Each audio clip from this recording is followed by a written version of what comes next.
Hello everyone, ये sociology का 36वां part है और चलिए महत्वपूर्ण तथ्यों को ले रहे हैं। तो शुरू करता हूं मैं कुछ महत्वपूर्ण प्रश्नों से जो नेट में, पीसीएस में, आईएएस में भी आया हुआ है। नेट का प्रश्न है स्पेशली, और वो संभावित है, बहुत ही महत्वपूर्ण है आपके लिए। तो बताइए, सांस्कृतिक पुनरुत्पादन, कल्चरल रिप्रोडक्शन की धारणा किसने प्रस्तुत की?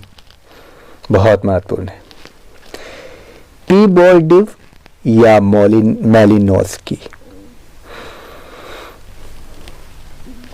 संस्कृतिकरण की प्रक्रिया में कौन सा पक्ष प्रबल होता है? प्रत्याशित गतिशीलता यानी एंटीसिपेटरी मोबिलिटी या पर संस्कृति ग्रहण? बहुत बेहतरीन प्रश्न है ये। मैं आपको नेट में आए हुए प्रश्नों की बात कर रहा हूं। चलिए आगे बढ़ते हैं। संस्कृति प्रायः मानी जाती है अधिसावयवी या सावयवी? ये भी पूछा हुआ प्रश्न है। और आप बताइए, संस्कृति के सबसे छोटी इकाई को क्या कहा जाता है? सांस्कृतिक तत्व या सांस्कृतिक क्षेत्र? और आप बताइए कि इनमें से कौन सा कथन सत्य है? संस्कृति मानव निर्मित है या सांस्कृतिक एक वैयक्तिक तत्व है? और बताइए कौन सा कथन सत्य है? संस्कृति सामाजिक विरासत है या सांस्कृतिक समाजी विरासत नहीं है? और बताइए, सांस्कृतिक सामूहिक चेतना का एक स्वरूप है, ये कथन सत्य है अथवा असत्य है? ये सब आए हुए प्रश्न हैं। और संस्कृति मूल्यांकनों तथा शैलियों में अभिव्यक्ति करते हुए जीवन पद्धति को कहा जाता है? किसने कहा? मैकाइवर ने या घुरिये ने? और बताइए, संस्कृतिकरण की प्रक्रिया में कौन सबसे प्रबल होता है? प्रत्याशित गतिशीलता या क्षैतिज गतिशीलता?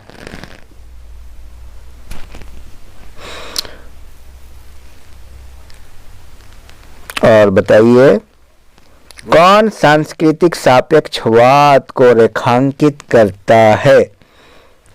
प्रसंगवाद या सार्वभौमिकवाद? बहुत महत्वपूर्ण प्रश्न है।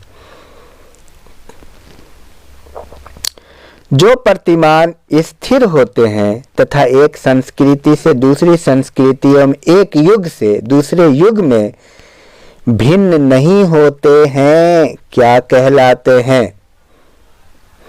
सांस्कृतिक सार्वभौमिकताएं या सांस्कृतिक पूर्णताएं? अब ये प्रश्न है, आया हुआ है, तो इसको आप बढ़िया से सुने। जब आप 2 बार 3 बार सुनेंगे तो आपका कॉन्सेप्ट क्लियर हो जाएगा। ये सब आए हुए प्रश्न है, आते रहते हैं, तो इनको रिवीजन करें। आपको कई बार सुनने के बाद दिक्कत आती है। एक जनजाति द्वारा अपनी संस्कृति पुनर्जागरण क्या कहलाता है? देशीयता या पर संस्कृति ग्रहण? ये भी आया हुआ प्रश्न है। और बताइए,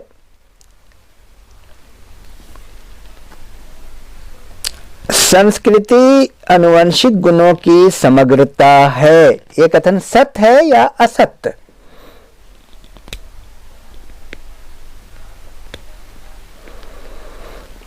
और आप बताएं, बहुत महत्वपूर्ण प्रश्न है ये जो हम अभी आपसे पूछने जा रहे हैं।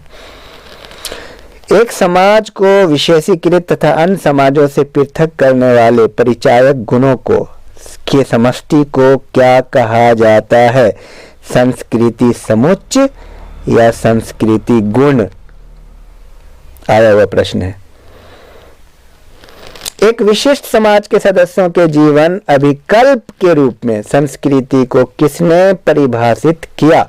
जीवन अभिकल्प, डिजाइन। क्लूखॉन ने या लिंटन ने? ध्यान रहे, बार बार सुनना है। और बताइए, किसने संस्कृति ग्रहण, पारस्परिक संस्कृति ग्रहण तथा पर संस्कृति ग्रहण में भेद किया? हर्स्कोविट ने या क्रोबर ने? आया हुआ प्रश्न है तो इसको बार बार आप रिवाइज कीजिए। फैक्ट पे आधारित है, फैक्ट को तो आपको रटना है। सांस्कृतिक विलंबन का कारण कौन है? धर्म, कानून, परंपरा या राजनीतिक उथल पुथल? बहुत महत्वपूर्ण है ये सब। और एक बहुत महत्वपूर्ण प्रश्न है, ध्यान दीजिए। किसी विशिष्ट आविष्कार, उस आविष्कार के लिए अपेक्षित विशिष्ट व्यवस्थापन के मध्यवर्ती समयांतराल को स्टुअर्ट चेज ने क्या नाम दिया? टेंडम विलंबन या संकुल विलंबन? ध्यान रहे, स्टुअर्ट चेज का कई बार गुजर चुका है, हमने आपको पहले बताया है कई जगह। Dimension of modern Indian culture के लेखक कौन है? डीपी मुखर्जी या नीरा देसाई? किसने कहा सभ्यता संस्कृति का अत्यधिक जटिल तथा विकसित रूप है? गिलिन गिलेन या ऑगबर्न? वो प्रक्रिया जिसमें दो समूह अपनी संस्कृतियों को इस प्रकार मिश्रित करते हैं ताकि वो एक हो जाएं, उसे क्या कहते हैं? आत्मसातकरण या एकीकरण? संस्कृति के उत्कृष्ट सावयवी दृष्टिकोण को किसने प्रतिपादित किया? स्पेंसर या टॉनीज? सांस्कृतिक प्रसार का क्या तात्पर्य है? एक समाज के सांस्कृतिक विशेषताओं का दूसरे समाज में फैलना या सांस्कृतिक विशेषताओं का विलय? संस्कृति के अर्थ को कौन समझाता है? भौतिक और अभौतिक कृतियों की समग्रता या समग्र की व्यवस्था में परिवर्तन? आया हुआ प्रश्न है तो कई बार बड़ा क्लिष्ट क्वेश्चन पूछता है। और बताइए, संस्कृति के एकीकरण के वर्णन में सांस्कृतिक लय यानी कल्चरल थीम की अवधारणा किसने प्रस्तुत की? मॉरिस ऑपलर या लिंटन?